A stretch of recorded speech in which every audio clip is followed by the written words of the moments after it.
They call it coincidence when it happens to everyone else, but when it starts circling you, when patterns tighten and silence gets heavy, when the air feels like it's holding its breath, that's when the word chosen stops sounding poetic and starts sounding dangerous. Because being chosen isn't comfort, it's pressure. It's being singled out when you didn't ask to be. It's carrying weight before you're told what it's for. And when the Lord says something big is coming, it's never whispered to make you feel safe. It's spoken to see if you'll flinch being. Chosen doesn't feel like a gift at first. It feels like someone flipped the lights on in a room you didn't even know was empty and then told you, you're in charge of this chaos now. It isn't warm. It isn't comfortable. It isn't applause and celebration. It's pressure, constant, invisible, and unrelenting. The universe, or the Lord, if you want to call it that, doesn't crown the chosen with ease. It crowns them with responsibility, and responsibility has teeth. Most people hear the word chosen and imagine privilege. They imagine attention, admiration, recognition without consequence. They imagine doors opening without any of the work, without any of the silent preparation. But being chosen isn't about the moment you're celebrated. It's about the invisible hours you survived alone, the nights you wrestled with doubt, the mornings you pushed yourself out of bed to do the work no one will notice. Chosen is invisible before it's visible. The first thing you learn is that being chosen isolates you. It's subtle at first. Friends drift away because they don't understand your pace. Conversations feel shallow because no one else has been touched by the same pressure. The loneliness isn't cruel, it's necessary. The chosen are forced to hear themselves when no one else is listening, to test their limits in silence, to learn whether they'll stand when nothing is cheering them on. That silence is heavy, and most people avoid it because it's louder than noise, louder than distraction, louder than every validation they've been chasing. Responsibility is the second lesson. Being chosen means that someone saw potential before you did. And potential is heavy because it demands proof. The Lord doesn't choose to comfort you, He chooses to stretch you. He doesn't announce favor to flatter your ego, He does it to see if you can carry it. Every trial you've faced, every setback you've endured, every fear you've survived is part of a pattern testing whether you're ready for what's coming. The chosen are not celebrated before they are prepared. Pressure is constant, and it's deceptive. People around you may think you're favored, that life is easier for you now. They don't see the tension inside you, the uncertainty, the doubts you fight silently. Being chosen magnifies flaws. It exposes weaknesses. It forces confrontation with parts of yourself you've been ignoring. The good news is coming, yes, but the preparation for it doesn't include comfort. It includes scrutiny of your habits, your thoughts, your integrity, your patience. The inside matters far more than the outside, because when the announcement arrives, the outside won't carry you. Time before the favor is a testing ground. Days stretch long and heavy because nothing seems to move, because the universe is holding back the applause to see whether you'll break or bend. Patience becomes sharper than ambition. Discipline becomes more real than desire. The chosen learn that waiting isn't punishment, it's revelation. Waiting forces you to confront whether you are doing the work, maintaining the character, and preserving the faith required to receive what's meant for you.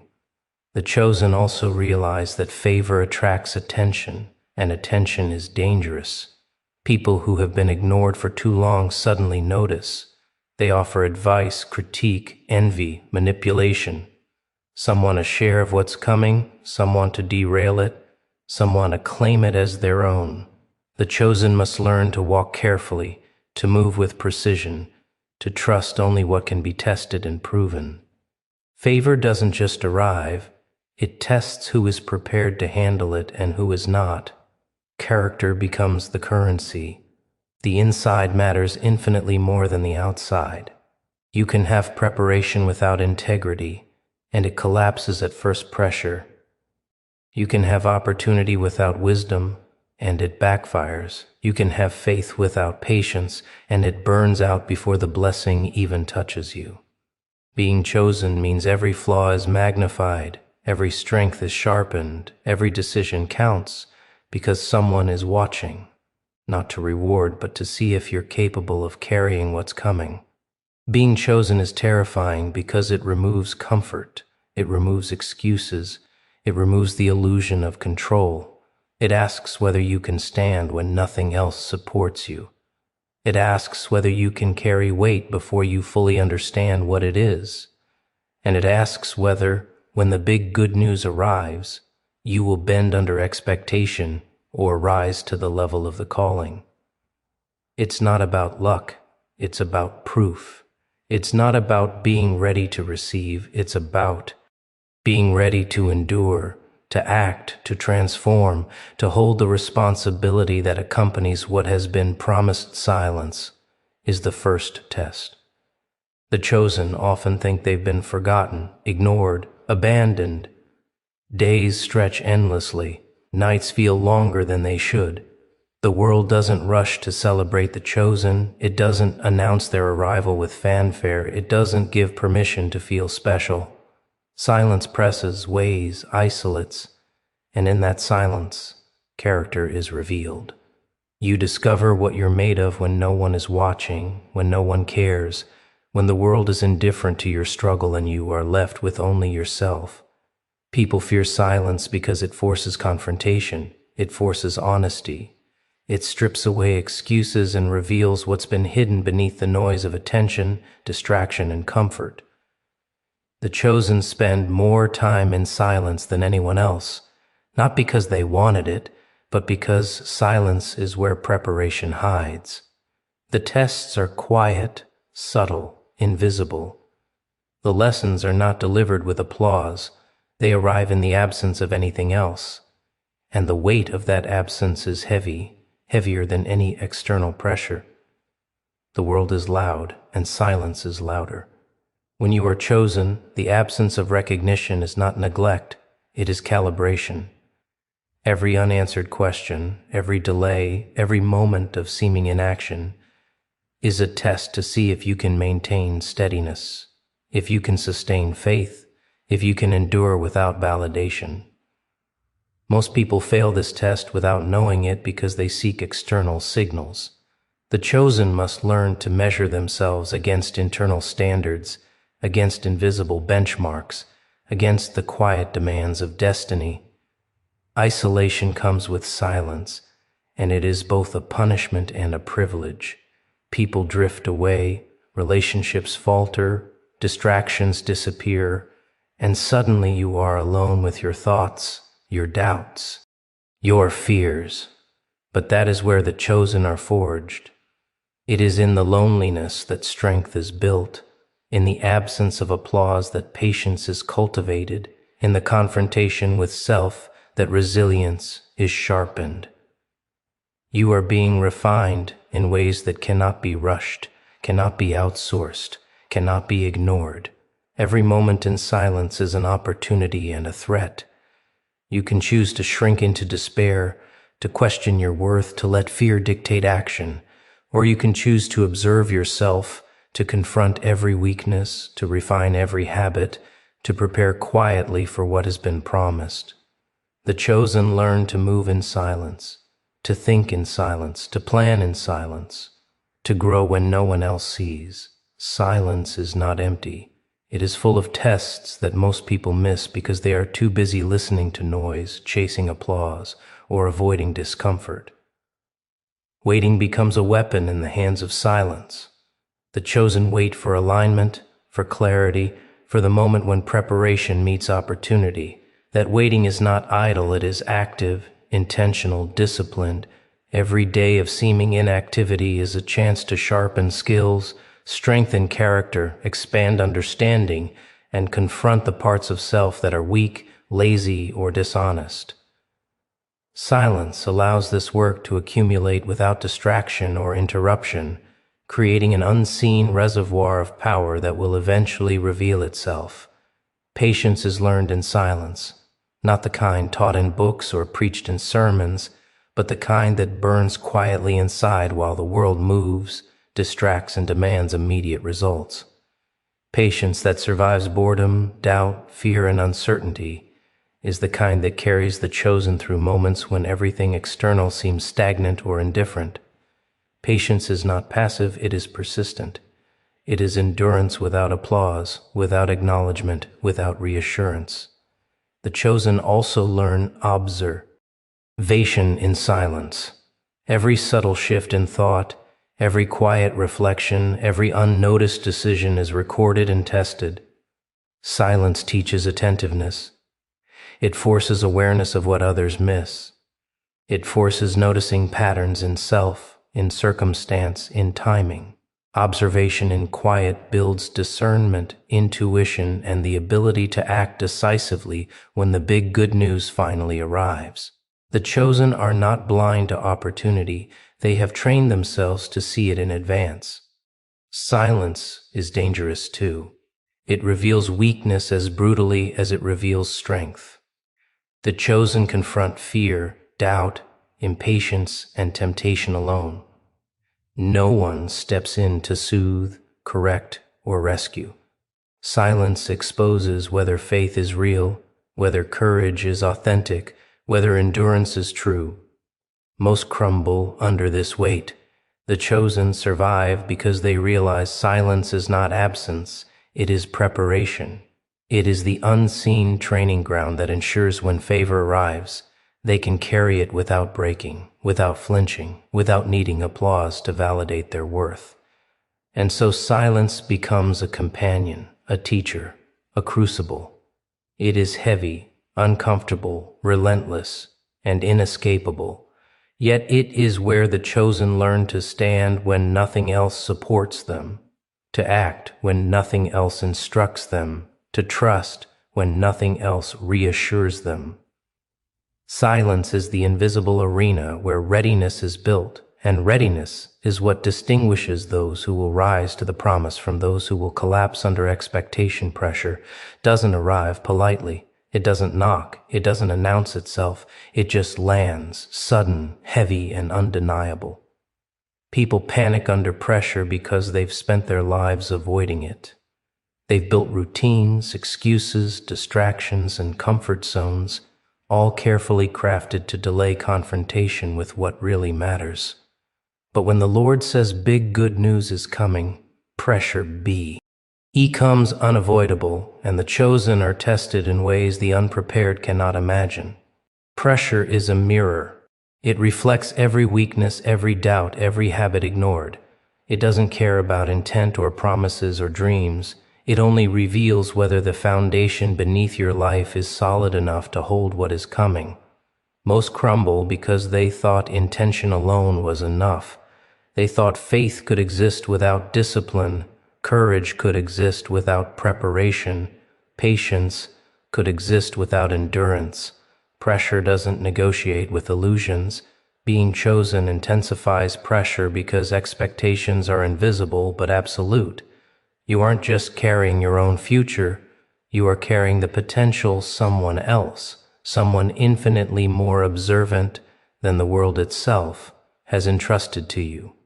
The weight is silent, but it presses constantly. Every choice, every hesitation, every lapse in focus compounds, and you feel it even when no one else does. The pressure is intimate because it knows exactly where you are weak. The first thing pressure does is strip comfort away. Habits that worked in ease crumble under demand. Routines that were reliable become insufficient. People who were safe to lean on drift or disappoint. Pressure doesn't care about excuses. It doesn't forgive delay. It doesn't wait for timing to feel right. It forces action and exposes reality. The chosen quickly realize that their preparation matters infinitely more than their intentions or their reputation. Pressure is also a teacher, brutal, honest, unrelenting. It forces you to discover what is real in yourself, courage or fear, discipline or distraction, patience or impatience, integrity or compromise. Pressure does not ask, it reveals.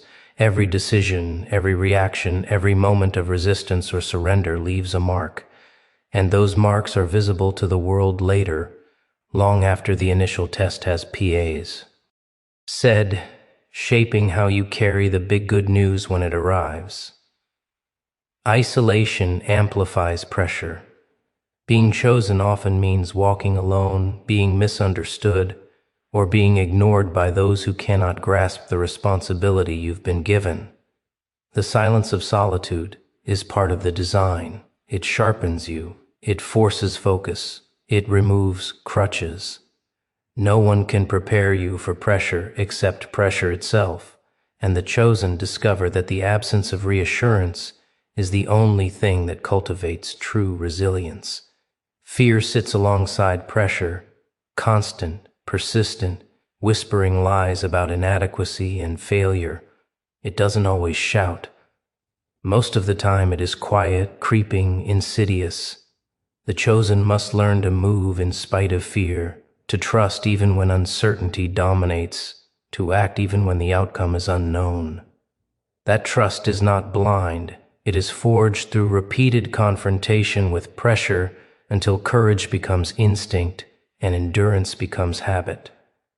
Pressure also sharpens discernment. Every choice, every interaction, every step is magnified. The chosen must decide what to engage with and what to ignore. Distractions become dangerous because they waste energy. Misplaced trust becomes costly because it destabilizes focus. Pressure teaches the value of precision, the necessity of prioritizing what truly matters, the difference between noise and signal. The ability to act decisively when favor arrives is built in these moments of relentless testing. Growth under pressure is painful because it exposes flaws before it rewards effort. Every weakness is a lever for learning. Every mistake is a magnifying glass for correction. Every uncomfortable moment is a lesson in endurance. The chosen must embrace that pain not as punishment, but as proof that preparation is working. Favor without pressure produces nothing. Pressure transforms readiness into capability, faith into action, hope into art. A cruel brilliance of pressure is that it is impartial. It does not reward intent, popularity, or cleverness. It rewards preparation, resilience, patience, and clarity. It magnifies character or exposes emptiness. And in doing so, it ensures that when the big good news arrives, it lands in capable hands. The chosen do not stumble because they are invincible. They stand because they have been tempered, honed, and tested by pressure that would have broken anyone else. Pressure is relentless because life itself is relentless. The world does not pause for the timid, the distracted, the unprepared. The chosen discover that pressure is a constant companion until the moment favor arrives, and that companion is merciless in its lessons, invisible in its timing, and absolute in its power. Those who survive it do not simply receive the news. They carry it, embody it, and wield it with the strength earned in silence. Solitude, an unrelenting challenge expectation is heavier than any weight you can see. Being chosen doesn't just mean opportunity. It means someone is watching to see if you can handle the responsibility before you even know what it is. The Lord's announcements are not confetti. They are tests. They are calibrations of your readiness, invisible to everyone else, relentless in their demand. You are measured not by what you hope for, but by what you can sustain under the strain of being noticed. People misunderstand expectation. They think it comes from applause, recognition, or validation. They think it's external pressure applied to manipulate or control. But real expectation, the kind that comes with being chosen, is internalized before it is visible. It lives in the corners of your mind when you are alone, in the decisions no one observes, in the subtle calculations you make every time a choice presents itself. It tests whether you can act when consequences A, rehidden and reward is uncertain. Expectation magnifies weakness. Every hesitation, every slip in judgment, every moment of procrastination is amplified because someone is keeping count, not to punish, but to reveal whether you can carry what's coming. The chosen quickly realize that their own doubts are more dangerous than any external threat. Fear is a magnifying lens, scrutiny without applause, pressure without recognition. And in this quiet crucible, character is forged or fractured depending on how honestly you confront your flaws. The chosen are trained by expectation to observe themselves more than the world. Every habit, every thought pattern, every response is a marker of readiness. If you cultivate patience, it manifests under trial. If you cultivate discipline, it surfaces when everything else fails. If you cultivate focus, it guides decisions when chaos appears. Expectation is a mirror you cannot avoid, reflecting what is authentic and exposing what is hollow. Loneliness becomes a companion under expectation. People do not follow your preparation, they do not witness your readiness, they do not understand the invisible work required. Friends drift, critics grow louder, noise surrounds you. But inside, expectation is your measure. It does not comfort, it does not flatter, it does not negotiate. It asks the same question over and over. Can you hold yourself accountable when no one else will? Can you maintain the standard that has been set for you before the blessing even touches your life? Expectation forces clarity. It strips away illusions, shows what is necessary, and removes everything that is superfluous. If you were relying on luck, charm, or borrowed confidence, expectation exposes that. If you relied on external reassurance, it disappears.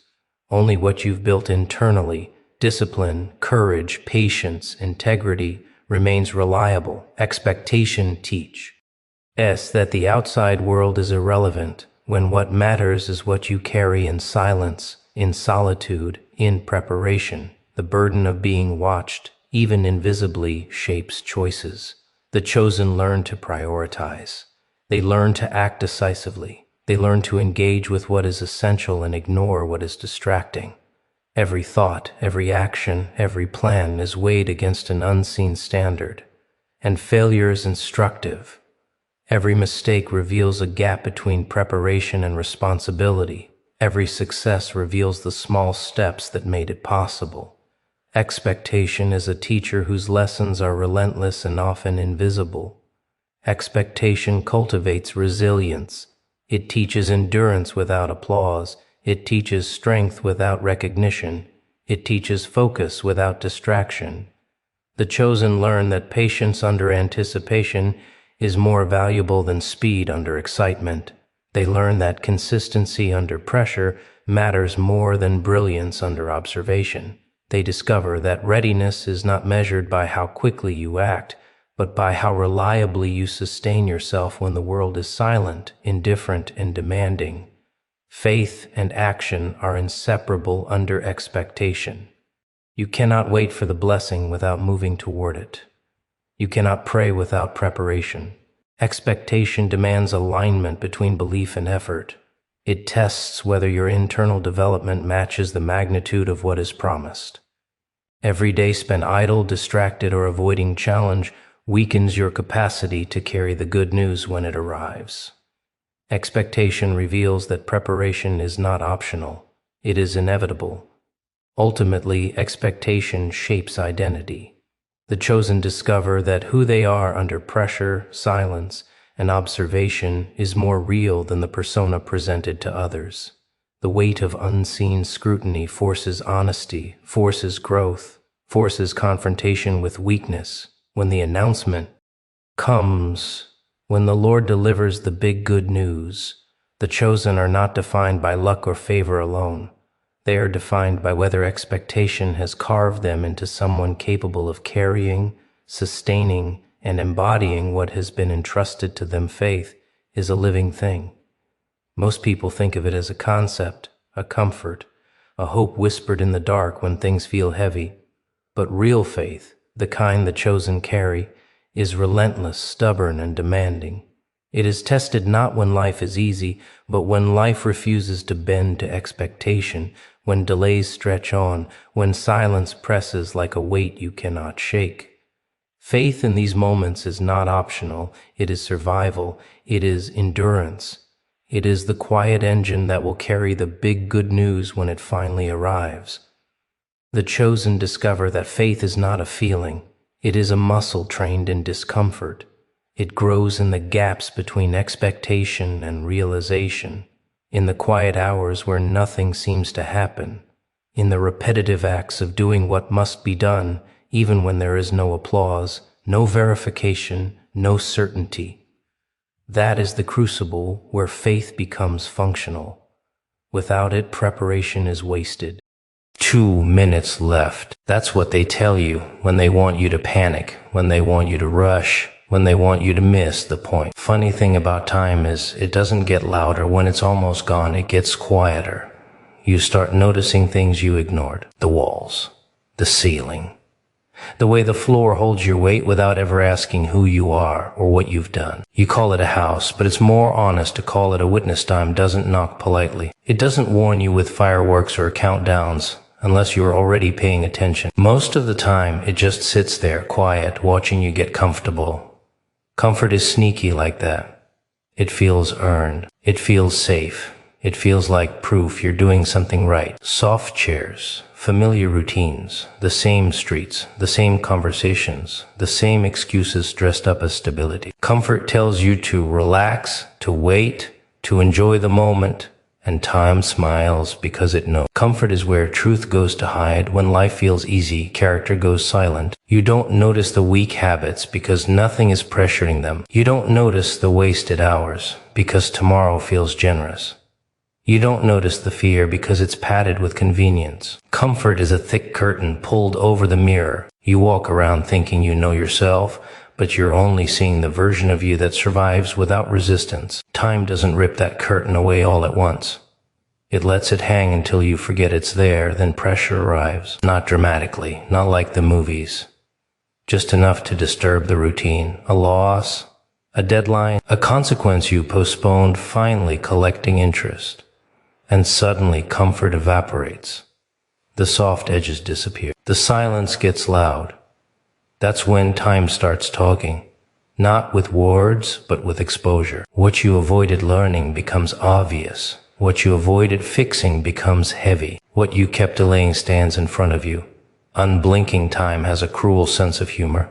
It lets you borrow comfort early so you can pay with regret later. People think they're winning because nothing hurts yet. They think peace means progress.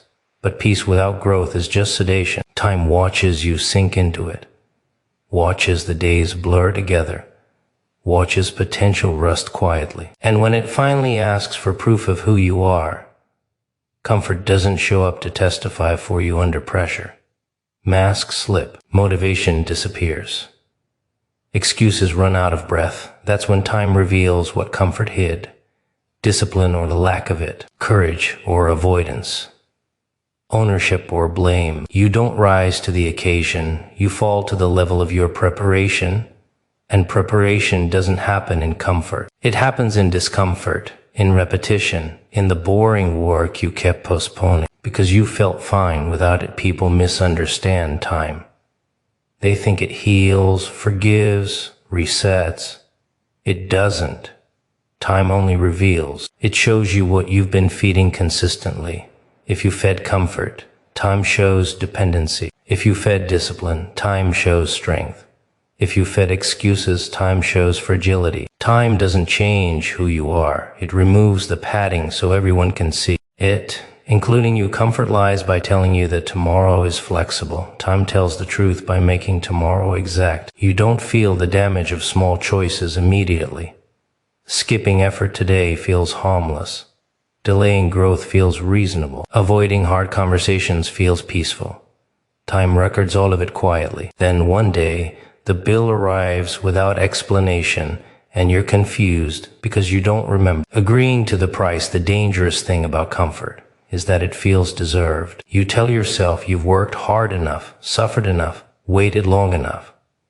So you settle, And time nods, steps back, and lets you live in that decision. Years pass faster when nothing challenges you. Days blur, ambitions soften. Standards drop, slowly enough that you don't notice. Comfort becomes your normal, and normal becomes your ceiling. Then something shakes the structure. And suddenly the skills you thought you had aren't there. The resilience you assumed was built never existed. The confidence you borrowed from stability collapses, and time doesn't apologize. It just stands there holding up a mirror you avoided, showing you exactly who you became while you were getting comfortable. Time exposes priorities too. What you invested in shows up under stress. If you invested in distraction, you panic. If you invested in validation, you crumble.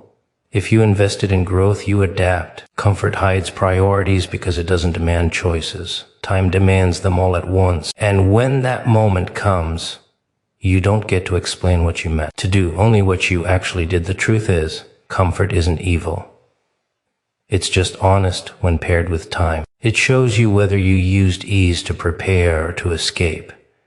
Time doesn't punish comfort, it audits it. It asks one question and waits for the answer to reveal itself. What did you build while nothing was forcing you to build? A house doesn't forget. People do, but walls don't. They don't argue, they don't interrupt, they don't judge out loud. They just stand there and absorb. Every routine you repeat, every promise you break, every habit you excuse settle into the space like dust.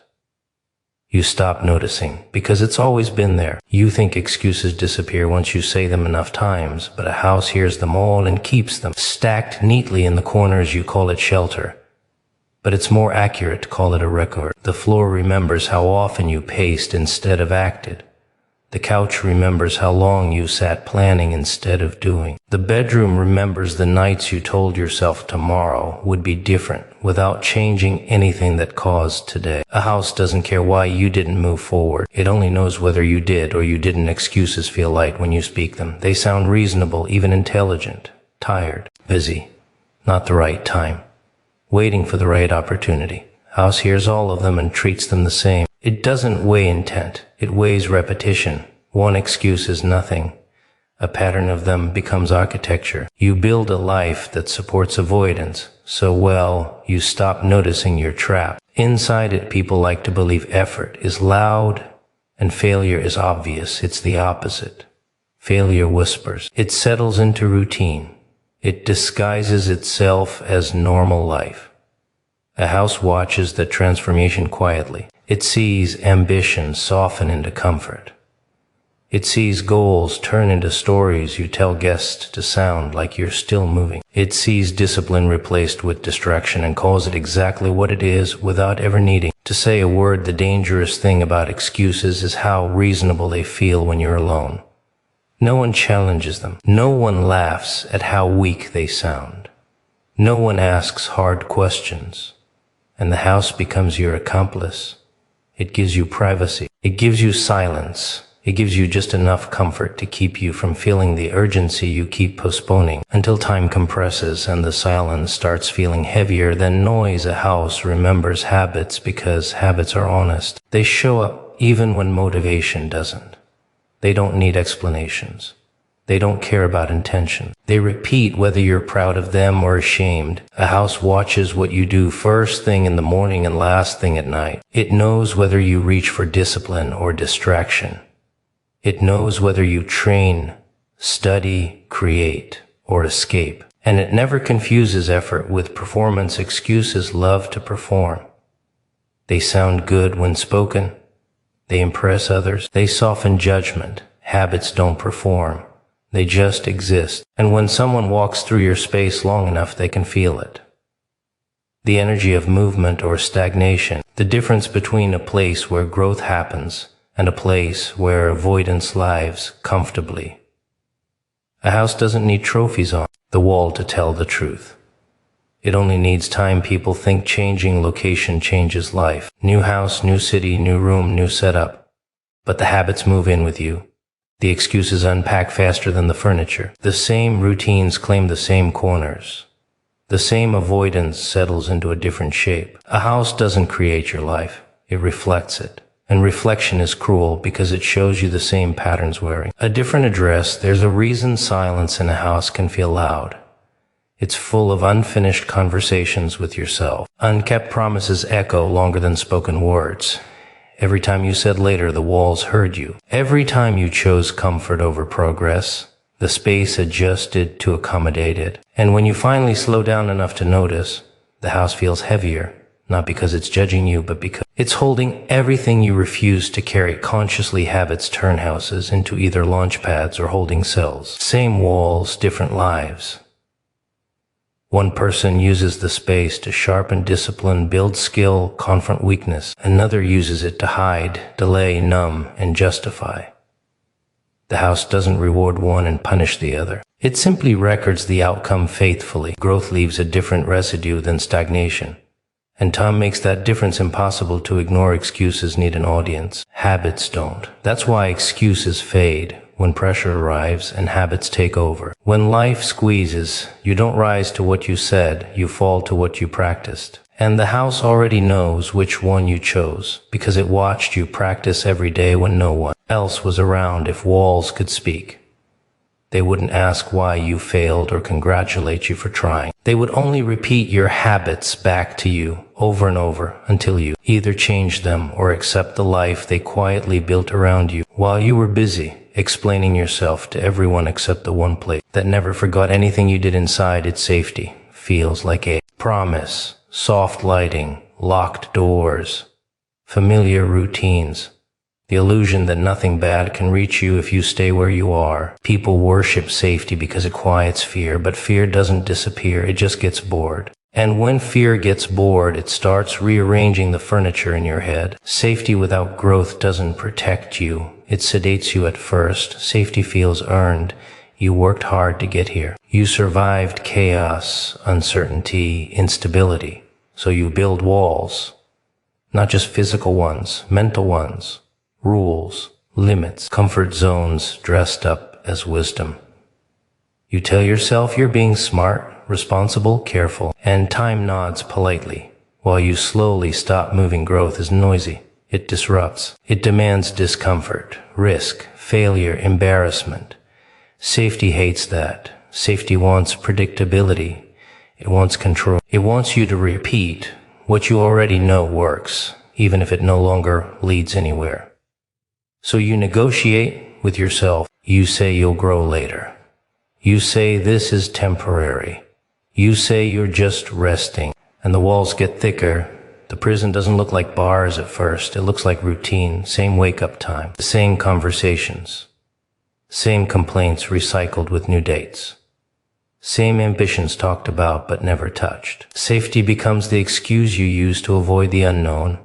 Why risk embarrassment when you can stay quiet? Why risk failure when you can stay comfortable? Why test yourself when nothing is forcing you to? The cruel part is that safety rewards you short term. You feel calm, stable, in control, no sharp edges, no surprises. But underneath that calm, something starts to rot. Curiosity fades. Courage dulls. Ambition shrinks to fit the room you've locked yourself in. You stop asking dangerous questions. You stop challenging your own limits. You stop growing and call it peace. A prison doesn't have to hurt to be effective. It just has to remove urgency. Safety removes urgency beautifully. It convinces you that tomorrow is guaranteed, that progress can wait, that potential doesn't expire. It gives you a false sense of permanence, and permanence kills momentum faster than fear. Ever could people confuse safety with security? Real security comes from capability, from knowing you can adapt, survive, rebuild. Safety without growth strips that away. You don't build resilience by avoiding stress. You build it by surviving it. When you hide from challenge long enough, even small disruptions feel catastrophic. The world hasn't become harsher. You've just become softer inside a safe prison. Excuses thrive. You tell yourself you're not ready. You tell yourself the timing isn't right. You tell yourself others have it easier. The environment supports those lies. Nothing contradicts them. Nothing pressures you to prove otherwise. The walls agree with you. They keep you company while you shrink. The scariest part is how invisible the bars are. You can leave any time, technically, but psychologically, you don't. You've adjusted your identity to fit the space. You've lowered your expectations to match your comfort. You've redefined success as not losing what you have instead of becoming what you could be. And calling that freedom feels easier than admitting you're trapped. Safety without growth also warps time. Days feel shorter because nothing distinguishes them. Weeks blur. Years disappear. You look back and struggle to remember when you last did something that scared you in a good way. When you last felt alive instead of stable. When you last risked being bad at something long enough to become good at it. A prison does need guards if the inmate believes the outside is more dangerous than staying in. Safety teaches you that lesson well. It exaggerates risk. It magnifies potential loss. It minimizes potential gain. It convinces you that staying small is smarter than risking growth. And so you stay, not because you have to, but because you've been trained to. Growth threatens safety because it exposes weakness. It forces you to admit you don't know enough, aren't strong enough, haven't done enough. Safety protects ego by avoiding those truths. It lets you feel competent without being tested. It lets you feel wise without learning. It lets you feel accomplished without progressing. Eventually, the prison tightens. What once felt safe starts to feel suffocating. The walls close in. The routines feel heavier. The silence gets louder. You feel restless, but can't name why. That's growth knocking from the inside, asking for space. And safety panics, because expansion means loss of control. You can stay safe forever and never grow. You can grow and never feel completely safe. One keeps you intact. The other makes you alive. The prison isn't built the moment you choose safety. It's built every time you choose safety instead of growth, again and again, until the door is still unlocked. But you've forgotten how to turn the handle and walk out without asking permission from the walls that have been keeping you company for far too long. People spend so much energy polishing the outside that they forget the inside is rotting. Clean clothes, confident posture, curated words, rehearsed smiles. It looks convincing from a distance. It always does. But appearance is a performance. And performances end the moment pressure walks in. What you build inside doesn't need an audience. It doesn't need approval. It doesn't even need to look impressive. It just needs to hold. When everything external starts collapsing, the inside is where habits live. Not the habits you talk about, the ones you actually repeat. The shortcuts you take when no one is checking. The discipline you skip because you think it won't matter this time. The thoughts you entertain when you're alone and bored and restless. That's the real construction site, and most people avoid it because it's messy, slow, and brutally honest. You can't fake internal structure. You either have it or you don't. Outside approval is easy to chase because it responds quickly. Likes, compliments, status, recognition. You do something visible and you get something back. The inside gives no feedback. You can work on yourself for months and feel nothing change.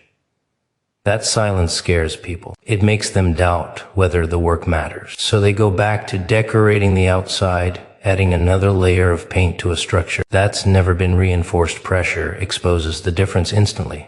When stress hits, the outside cracks first. Confidence fades. Image collapses. Words disappear. What remains is what you built internally. Emotional control or panic, discipline or chaos, clarity or confusion. You don't rise to how good you look, you fall to how solid you are inside. And the fall is fast. When the foundation was ignored, people mistake charisma for strength. They mistake confidence for competence. They mistake appearance for substance. And it works for a while, it always does, until something real demands real capability. Then the noise stops working. Then the mask becomes heavy. Then pretending becomes exhausting, because maintaining an image takes constant effort, while internal strength operates automatically. What you build inside determines how you react when plans break, when people leave, when outcomes don't match expectations. If you built resilience, you adapt. If you built entitlement, you collapse. If you built patience, you endure. If you build ego, you spiral. The inside doesn't care about your intentions. It only reflects your preparation. The inside is shaped by what you tolerate, thoughts you allow, standards you lower, excuses you repeat. Every compromise becomes a brick. Every avoided responsibility becomes a crack. Every honest effort becomes reinforcement. You're always building something inside yourself, whether you're aware of it or not. Neutral doesn't exist. Neglect is a form of construction, and it builds weakness efficiently. People love showing progress before earning it, talking about goals instead of training, sharing plans instead of practicing, displaying ambition instead of developing skill. It feels productive without being demanding.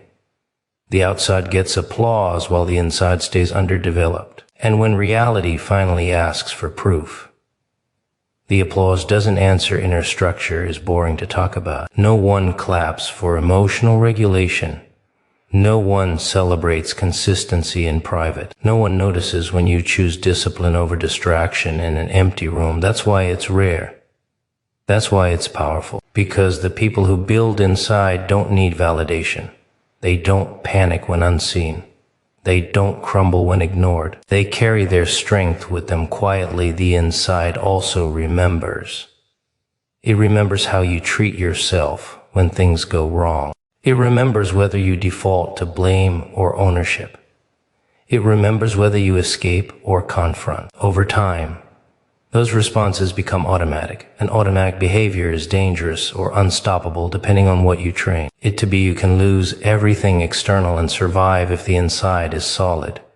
Money, status, relationships, reputation, those are fragile.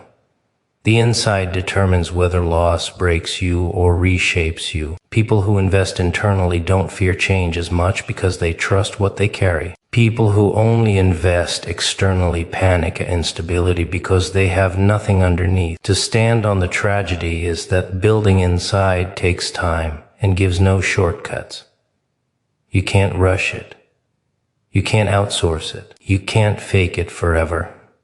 It requires boredom, repetition, discomfort, honesty. It requires choosing growth when no one is watching and nothing is rewarding yet. And that's exactly why most people avoid it. But when pressure hits, when time compresses, when comfort disappears, when the outside stops working, what you built inside steps forward without asking permission. It speaks through action, not explanation. It holds when everything else shakes.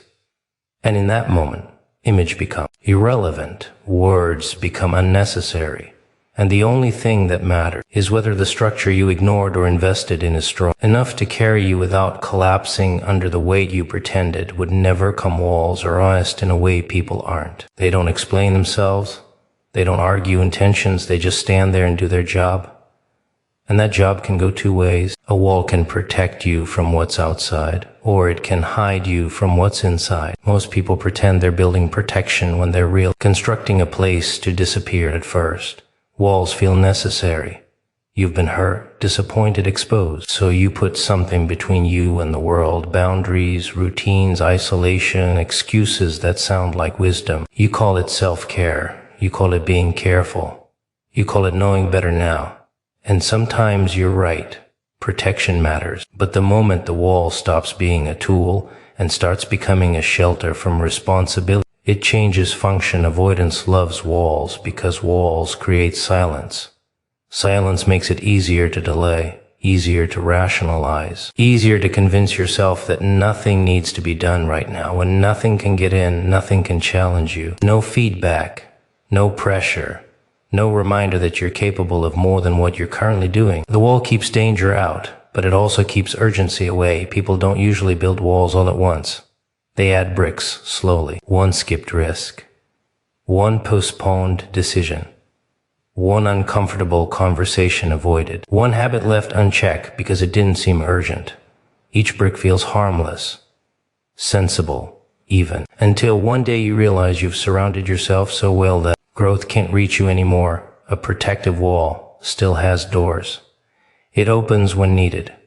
It closes when necessary. A wall built from avoidance doesn't. It pretends the outside doesn't exist. It convinces you that staying still is the same as being safe.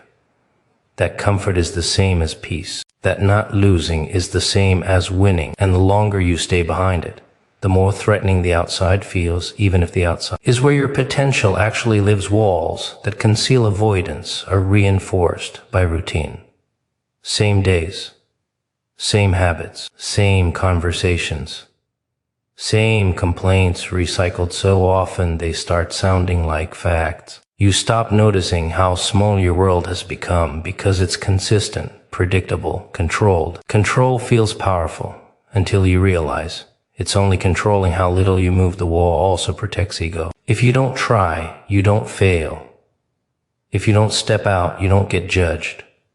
If you don't aim higher, you don't miss. Avoidance disguises itself as humility, patience, realism. But underneath, it's fear wearing a calm expression. And the wall keeps that fear comfortable, unchallenged, unexposed from the inside. The wall feels like relief.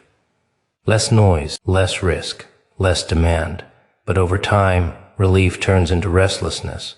You feel it late at night when distractions fade, a pressure with no name, a sense that something is being wasted. That's not anxiety. That's unused capacity pressing against the walls you built to keep. Discomfort out walls don't just block threats. They block mirrors. When you're too protected, you stop seeing yourself clearly. No resistance means no feedback. No challenge means no calibration. You don't know what you're capable of because you've never tested it. You don't know where you're weak because nothing has pushed there in a long time. The wall keeps your self-image intact while quietly shrinking it. People on the outside might even admire your walls. They see stability, calm, independence. They don't see the avoidance because avoidance looks responsible when it's quiet. They don't see the conversations you never had, the risks you never took, the skills you never developed. Walls are convincing like that. They make stagnation look intentional. The danger isn't that walls exist. The danger is forgetting why you built them. Protection should create space to grow, not excuses to stay the same. A wall should give you time to prepare, not permission to hide indefinitely. When the wall becomes permanent, growth becomes optional, and optional growth almost never happens. Eventually, the wall starts to feel heavy, not because it's attacking you, but because it's holding everything you refuse to face. All the unfinished intention, all the postponed courage, all the versions of yourself that never got a chance because staying inside felt easier. The wall doesn't accuse you. It just stands there, solid, silent, doing exactly what you trained it to do. The question isn't whether your walls are strong. Most of them are. The question is whether they open when it's time to step forward, or whether they've become so comfortable, so familiar, so justified that you confuse hiding with healing and protection with progress and safety with living. While everything that could have expanded your life waits on the other side of the wall, you keep calling home. Instead of admitting, it's where you go to avoid becoming someone you're afraid you might fail at being.